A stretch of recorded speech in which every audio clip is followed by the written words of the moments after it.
Okay, inshallah ta'ala, as I was saying about the authentic dua, we're going to inshallah ta'ala go through it, and then we'll come back to the slide to see how we're going to perform it.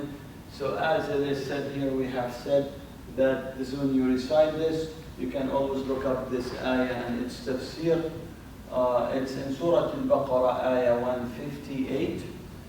And inshallah ta'ala, the dua and the dhikr that I have basically, this is what we said, the dua فوق الصفا والمروة, the supplication on top of the hills.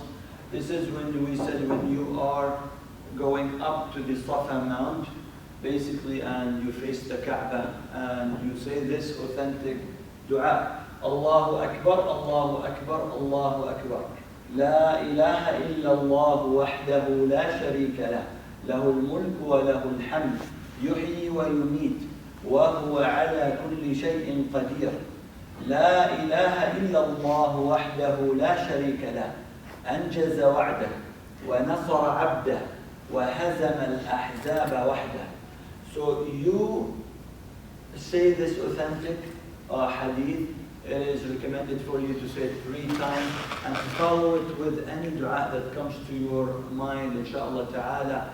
So Allah subhanahu wa ta'ala will bless your ritual act of sa'i. And this is a great start with this authentic dua. So we go back to the slide. And this is basically the slide that you are here at the Safa Mount. And you're standing somewhere here and you're facing the Kaaba. And now that you said the dua and the dhikr and you finished, basically you are going to start the Safa. There is no need for you to go from around the mount. This is where a lot of people crowd and it becomes extremely crowded. But rather, the Safa starts from here.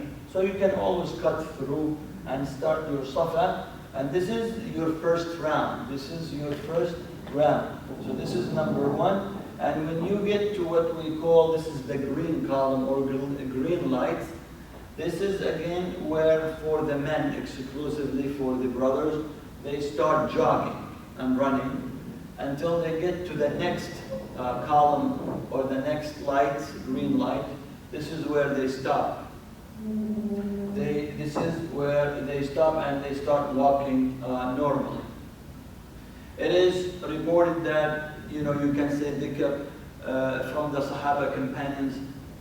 رَبِّ اغْفِرْ وَارْحَمْ وَأَنْتَ الْأَعَزُّ الْأَكْرَمُ. You can say this and you can repeat or say any dhikr that comes to your mind. It is really open for you to connect with Allah subhanahu wa ta'ala with any sincere dua. It comes really from the bottom of your heart. This is the time for you to actually connect with Allah. It is not just opening books and reading, but if you want to do this for authentic dhikr and ahadith, that's fine. But then you need to also, very importantly, to connect with Allah, to really relate everything back to Allah and connect with Him and ask Him and beg Him and really sincerely ask Allah subhanahu wa ta'ala for forgiveness and for hidayah and guidance and to really uplift the level of our iman and to make us better believers and to bring us back in a different state and to really make us and help us change our status. So Allah subhanahu wa ta'ala would change the status of this ummah. And so we can be part of uplifting this ummah back to its legacy, inshaAllah ta'ala.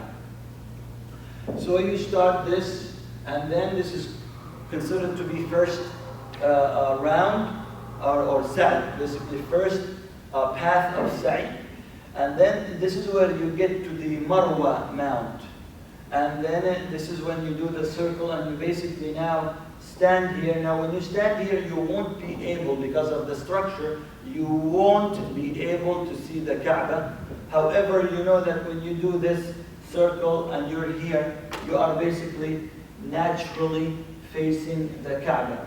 You will see a lot of people also standing on the side making dua. So when you get here, you do the exact same dhikr that you've done here at the Safa, the exact same authentic hadith and dhikr, and you follow it by any dua that comes to your mind that you request Allah subhanahu wa ta'ala and you beg Him and you ask Him for forgiveness and to grant all your wishes and your dua, inshallah ta'ala.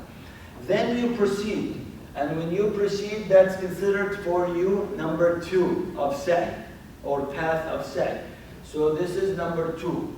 So now you're walking, and of course when you get to the first column of green light, you start jogging. This is for the brothers. And then when they get to the second column, they stop and they start walking normally. And then this is considered to be now number 2. And when you get here, you do the exact same thing. So it becomes repetitive. So it becomes really repetitive that you do the exact same thing again and again. You make the dhikr and the dua, and you make your own dua. Then you go for number 3, I'm sorry. This is number 3, and you do the same thing. Number 4, you do the same thing. Number 5, you do the same thing. Number 6, you do the same thing. Number 7, and you finish your sa'i at the Marwa Mount. This is when you finish your rounds, all your rounds, our path of sa'i, and this is where you walk your way back, or you exit from any gates depending on where you reside. So you can exit from the same exit or gate that you entered the haram, so you do not get lost. This is very important for you to get oriented and familiar with where you reside and live, so you don't get lost, and to know from which gate you should exit and access also.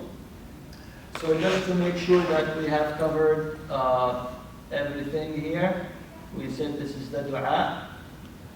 We have covered the basically facing the Kaaba, and he walks until he reaches the green posts. We have covered that. Then he returns still walking in the place, walking and running in the place of running, and that is a second circuit. There is no specific dua except what was confirmed on a group of the companions. رَبِّ اغْفِرْ وَارْحَمْ إِنَّكَ أَنْتَ الْأَعَزُّ الْأَكْرَمُ. Then he returns to Marwa, and so on till he completes 7 circuits, finishing upon Marwa as we mentioned, inshallah ta'ala. And inshallah we will cover the last slide of the Umrah.